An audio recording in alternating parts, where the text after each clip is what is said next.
Le salon de la sous-traitance automobile a tenu toutes ses promesses. Organisé par l'Association marocaine pour l'industrie et la construction automobile, l'AMICA, et l'ensemble de ses partenaires, cet événement a permis à de nombreux industriels automobiles locaux et internationaux présents de mettre en avant leurs compétences opérationnelles et de sceller d'éventuels contacts et autres opportunités d'affaires. Nous avons une progression importante d'année en année dans ce salon, permettant à l'industrie marocaine automobile de continuer son ancrage et de monter son taux d'intégration.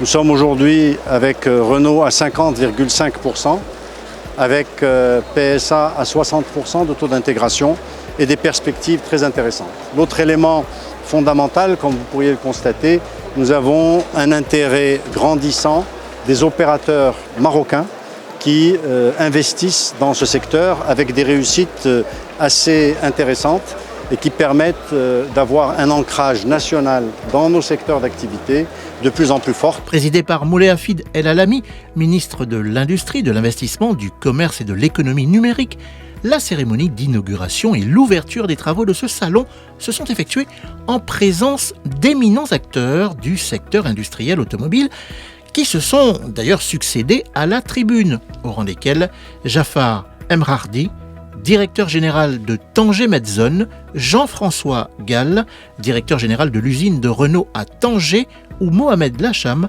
président de l'AMICA. Il faut dire que la sous-traitance automobile joue un rôle primordial dans l'ancrage de la filière. Alors l'écosystème, c'est un énorme atout pour le groupe Renault Maroc. Et je vous rappelle les objectifs qui seront fixés pour le groupe en commun avec le Royaume, c'est d'avoir 2 milliards de chiffre d'affaires d'exportation et 65% de taux d'intégration locale en 2023. On est en trajectoire, ce sont nos objectifs et le propre d'une stratégie, c'est de ne pas en changer. Donc on a cette stratégie avec l'écosystème et on va poursuivre.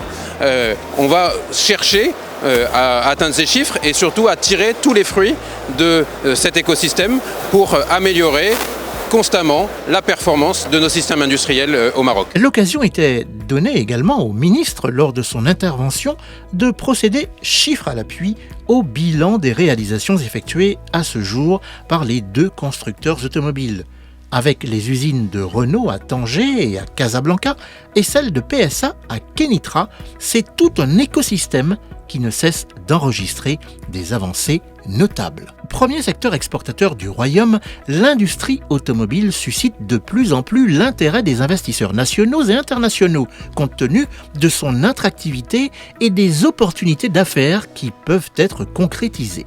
C'est en cela que la plateforme industrielle Tanger Med demeure à ce jour un pôle régional de compétitivité incontournable et d'accompagnement pour de nombreux opérateurs désireux d'investir notamment dans ce secteur d'activité. Justement, ce fut l'occasion pour Tanger Medzone de promouvoir à l'occasion du salon ces différentes zones d'activité, dont Tanger Free Zone qui a accueilli l'événement. Effectivement, aujourd'hui, la plateforme industrielle Tanger Med travaille en synergie totale avec l'ensemble des fédérations, avec le ministère de l'Industrie pour répondre aux besoins et aux attentes moyen et long terme du secteur, en termes d'infrastructure, mais en termes aussi de collaboration entre le tissu déjà existant et ceux à venir. Il faut savoir qu'aujourd'hui, juste au niveau de TFZ, nous avons plus d'une cinquantaine d'équipementiers rang 1, 2 et 3, plus d'une centaine de sous-traitants, notamment qui collaborent avec le secteur automobile dans des métiers différents tels que la métrologie, la logistique, la maintenance industrielle et j'en passe.